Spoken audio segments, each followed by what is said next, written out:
Hi there, how you doing? Oi pessoal, tudo bem? Eu sou a professora Cristiane Mourão. Vamos conferir a aula de hoje? Let's go! A aula de hoje é a aula 25 e teremos revisão e avaliação. So, let's get started!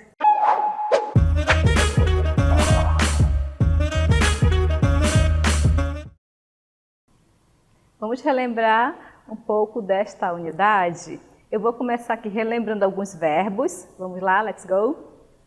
Vejam que eu tenho alguns action verbs, que são verbos de ação, que nós utilizaremos na hora de trabalhar o present continuous, que a gente vai já relembrar.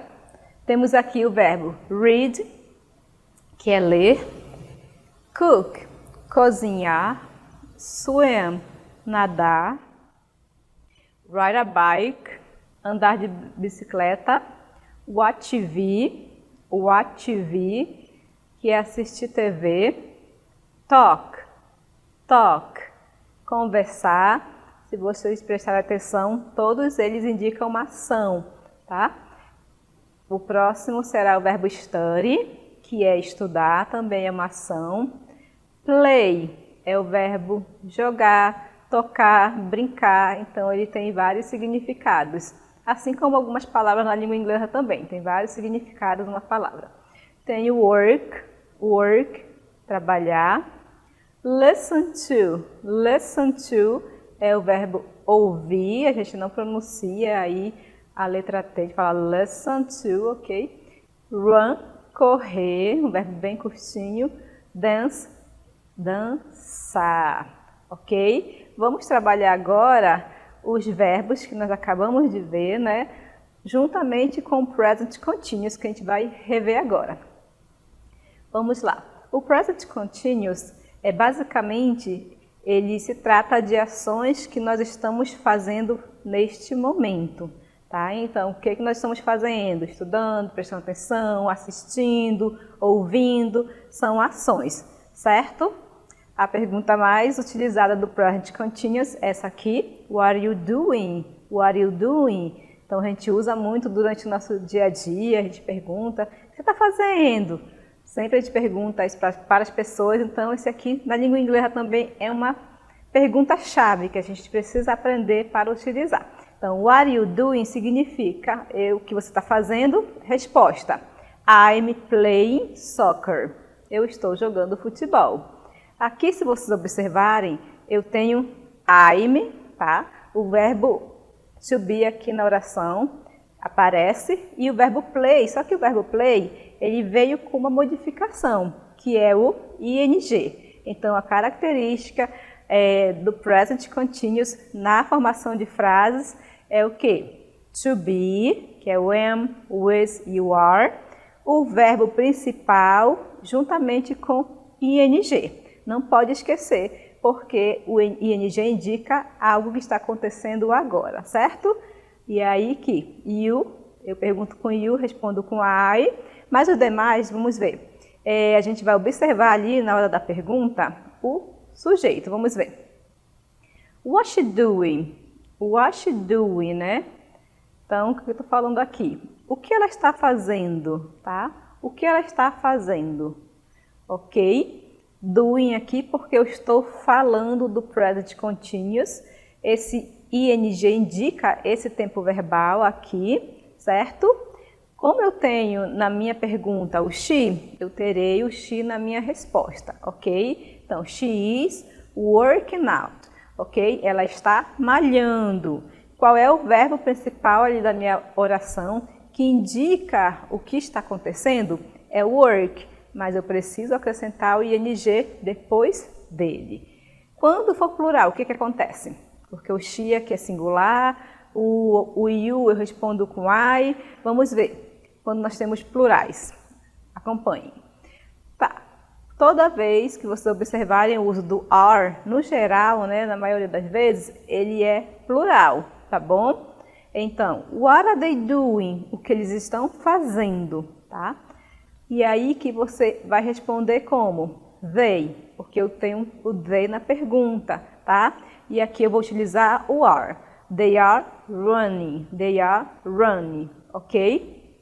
Então, eles estão correndo. They are running, alright? Então, para falar de mim mesma, I'm working, certo? De uma pessoa, outras pessoas no singular. She is dancing, he is playing soccer. Plurais, they are running, we are singing. Então, fiquem atentos aí na combinação das orações, o que eu preciso utilizar. Agora eu vou mostrar para vocês um modelo de oração que vai ajudar bastante na hora de vocês construírem as frases, as orações na forma afirmativa. Vamos ver.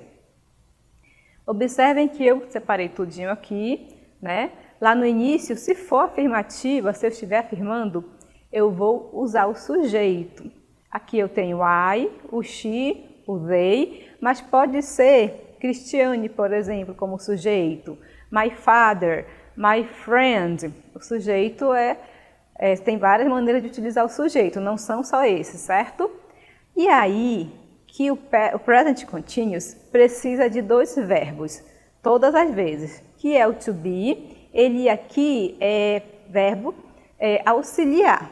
Se você usar só o verbo com ing, vai ter erro, então tem que utilizar o to be e o verbo com ing, que é o gerúndio, ok? Vamos lá. Na primeira oração eu tenho I am working, ali a combinação do I é com am, to be, o am, is e are. No presente, ele é conjugado dessas três maneiras apenas, tá? Então, am é usado com I, o is sempre com o que está no singular e o are com tudo que está no plural.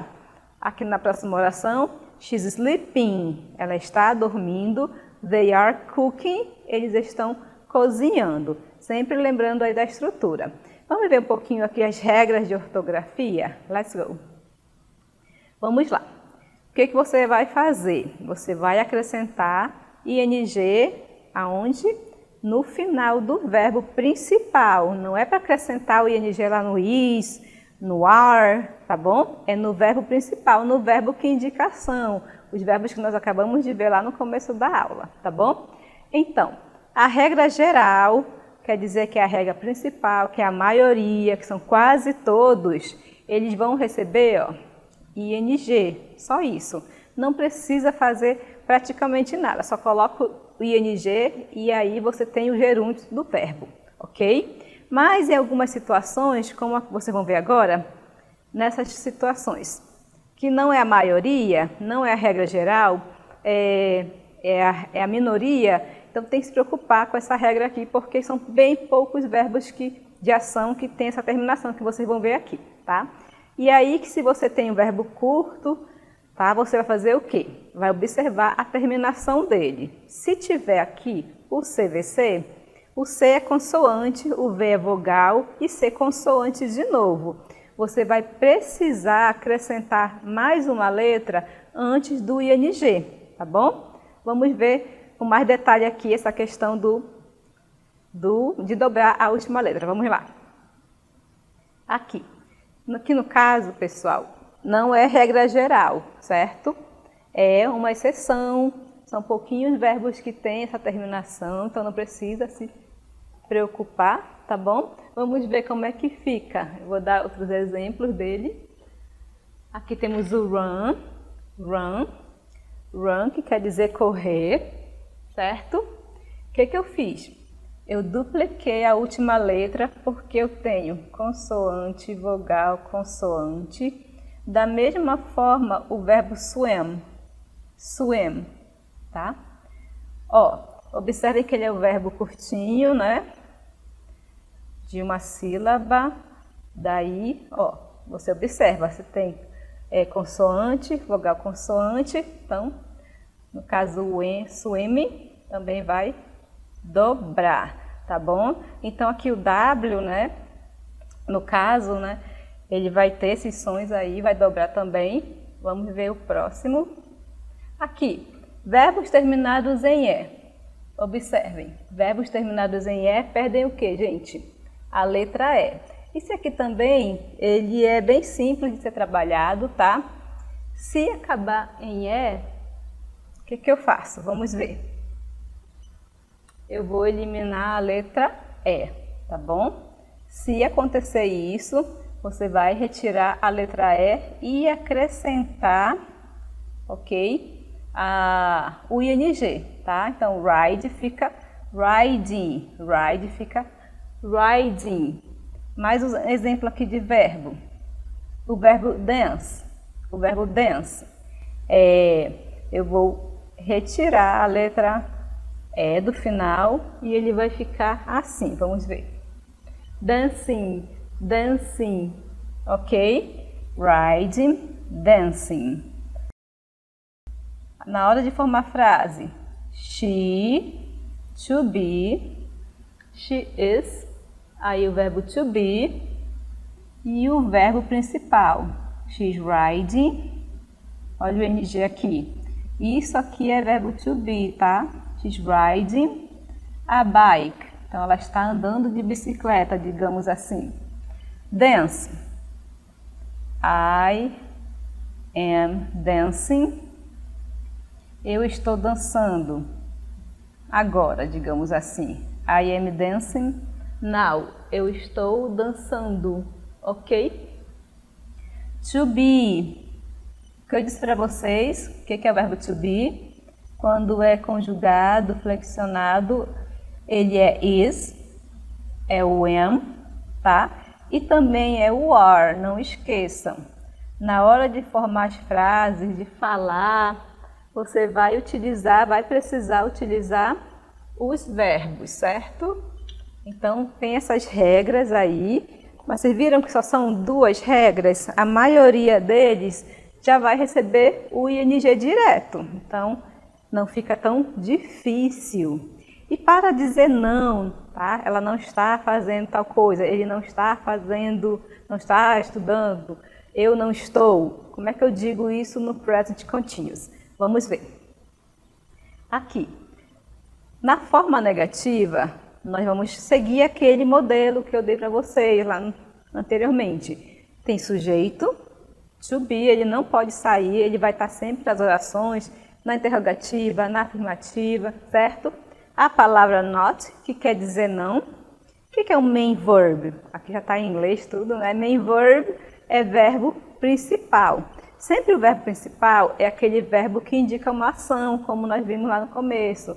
Por exemplo, play, watch, né? São verbos de ação. Listen, dance, ok? Então, esses verbos que são usados aqui no present continuous. Se não for verbo de ação, não dá para usar com essa estrutura, tá? Aqui, forma afirmativa, I'm playing soccer. Como é que fica na negativa? Vamos ver se vocês lembram aqui. Então, I'm playing. Não, só que eu quero a forma negativa. Vamos ver como é que fica. Eu vou acrescentar a palavra not. Vejam, I'm not playing soccer. Após o verbo to be, ok? Então, a palavra not, ela vem depois do verbo to be, certo? O que mais que eu posso fazer aqui na forma negativa, usando os outros sujeitos? Vamos ver. Então, aqui no caso é a forma completa, tem a forma abreviada, tá bom? Vamos para mais exemplos. Vejam. Eu tenho aqui she is working out, tá? Ela está malhando. Lá eu tenho o is, que é o verbo to be. No anterior eu tinha o I'm, eu posso usar I'm not ou I am not, a forma completa. Aqui, quando eu tenho is, eu tenho 2 maneiras de utilizar a forma negativa. Vamos ver. Então, o verbo to be, verbo principal, na negativa ele fica assim, vejam. She's not ou she isn't working out. É a forma negativa. Eu posso dizer she is not ou she isn't. Eu posso escolher um dos dois, ok? O mais comum é ver a forma reduzida, né? A forma abreviada do verbo to be. Mas a forma is not não está errada. Somente a forma abreviada, reduzida, é mais utilizada, né? Por falantes da língua inglesa, tá? Então, she's not ou she isn't working out. Quando for plural, o que vai acontecer? Vocês viram que o I am é diferente. Quando tem o is, é diferente. Quando tem o are, também fica de uma outra maneira. Vejam. They are running. O are é o meu verbo to be. Eu vou acrescentar a palavra not. E o aren't É a abreviação do are not. Não ficou igual o isn't ou I'm not, que foram abreviados, tá? Então, quando for singular, is not ou isn't. Quando for plural, pode usar o are not ou o aren't para indicar a forma negativa, ok? Vamos ver que nós temos na sequência aqui, a forma abreviada, né, o verbo ali destacado. Vamos ver a forma interrogativa, como é que vai funcionar? Ó, na forma interrogativa, vai haver uma pequena troca, tá? Quem é sujeito aqui da minha oração? Vamos lá. O sujeito é she, tá? Ela que pratica a ação. O que eu faço? Eu vou trocar o to be, que é o is, com o meu sujeito. E vai ficar assim. Vamos ver. Is she working out? Is she working out? Quer dizer, ela está malhando? Is she working out? Is she working out? Ela está malhando, ok? Eu tenho aqui o ing, certo? E eu formei aqui uma pergunta. Quando ocorrer o plural? Vamos ver como é que fica. Também, tá? They are running. They are running. Quem é ali sujeito, quem é verbo? They, eles praticam ação. O are é o verbo to be. O que ocorre na forma interrogativa? Vamos ver. Então, o are, ele vai trocar de lugar com o they. E fica assim, vamos ver. Are they running? Are they running? Eles estão correndo. Are they running? Ocorreu aí uma troca, certo? Are they running? Observe aí que eu destaquei o verbo to be. E o verbo no gerúndio, ele não modifica. Só quem troca de lugar é o to be e o sujeito, certo? E vamos relembrar agora um pouco os pronomes interrogativos que nós já utilizamos, conhecemos da língua inglesa. Vejam comigo. Vamos relembrar aqui os pronomes interrogativos da língua inglesa, os principais, né? Os mais usados. Vejam que eu tenho what, who, where, when, how many, what time. Vamos ver qual o significado de cada um? Qual é o pronome que indica lugar, que é onde, né? Vamos ver. Nós temos aqui este pronome, que é where. Então, ele que indica lugar. Então, where indica lugar. Quais deles indica qual, o que? É o what. What. Certo? Então, where, onde, what, qual ou o que? Quem? É o who. Quem é o who? Que horas? Esse aqui está fácil. Tenho certeza que vocês estão acertando aí. Então, que horas é what time? What time. Quando? Que indica tempo, né? When. When. Indica tempo. Temos agora como, que é how. E agora sobrou how many, que indica quantidade, ok? Vejam que eu tenho alguns pronomes interrogativos que têm esse nome de WH words ou questions, porque eles começam geralmente com a letra W e o H.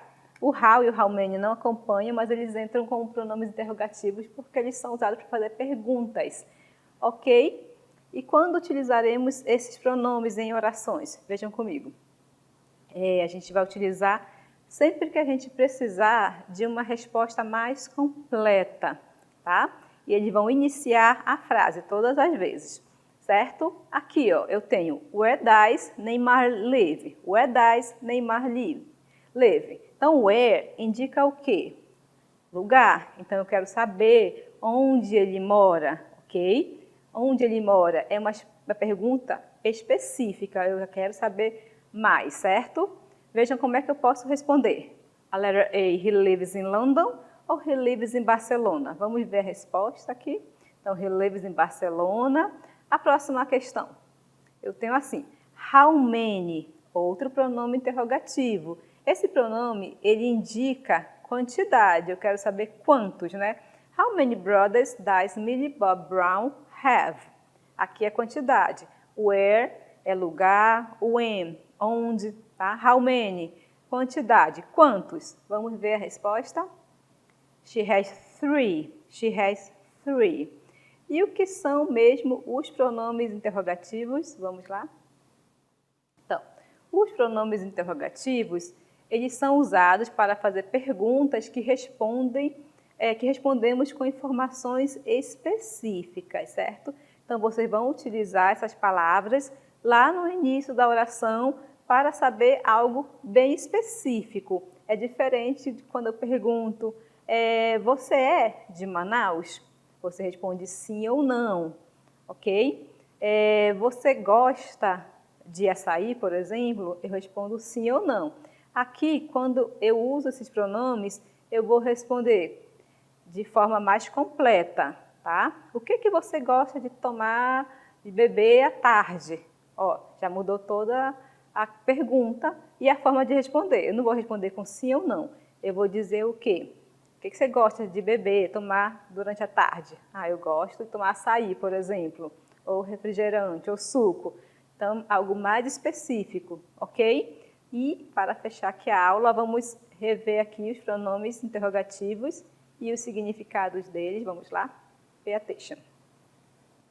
Eu tenho aqui um que é muito usado, tá? Tem aqueles que nós utilizamos bastante, como é o caso do what, o que ou qual. Saber a informação sobre eles é bem importante. Vejam que quando eu uso what, eu estou falando sobre o que ou qual, um objeto, digamos assim, tá? O que ou qual. Quando eu uso where, eu estou perguntando um lugar. Então, a resposta sempre vai ser um lugar, tá bom? What, o que ou qual. Where, onde. When, quando. Então, when indica o quê? Data, hora. Why, ele é pergunta. Se eu disser why, tá? Eu quero saber o motivo. Daí você responde com because, ok? Esse why aqui, que vocês estão acompanhando, ele é sempre utilizado em perguntas, sempre em perguntas, tá? O when, que sendo, mais uma vez, falando sobre ele, mas temos o which. O which indica qual, mas qual a diferença dele para o what, tá bom? Quando eu tenho o which, sempre eu vou ter algo para escolher na minha frase. Então, o que você prefere, pizza ou sanduíche? Nesse sentido aqui, quando você tem escolhas, opções, você vai usar o which e não o what, ok? Quando eu quiser saber quantidade, qual eu vou usar? Eu vou usar o how many. How many, quantos ou quantas, tá? Para finalizar a lesson, temos what, where, when, why, which e how many, certo? Espero que vocês tenham compreendido, revisado e entendido melhor os assuntos que nós acabamos de ver. Até mais!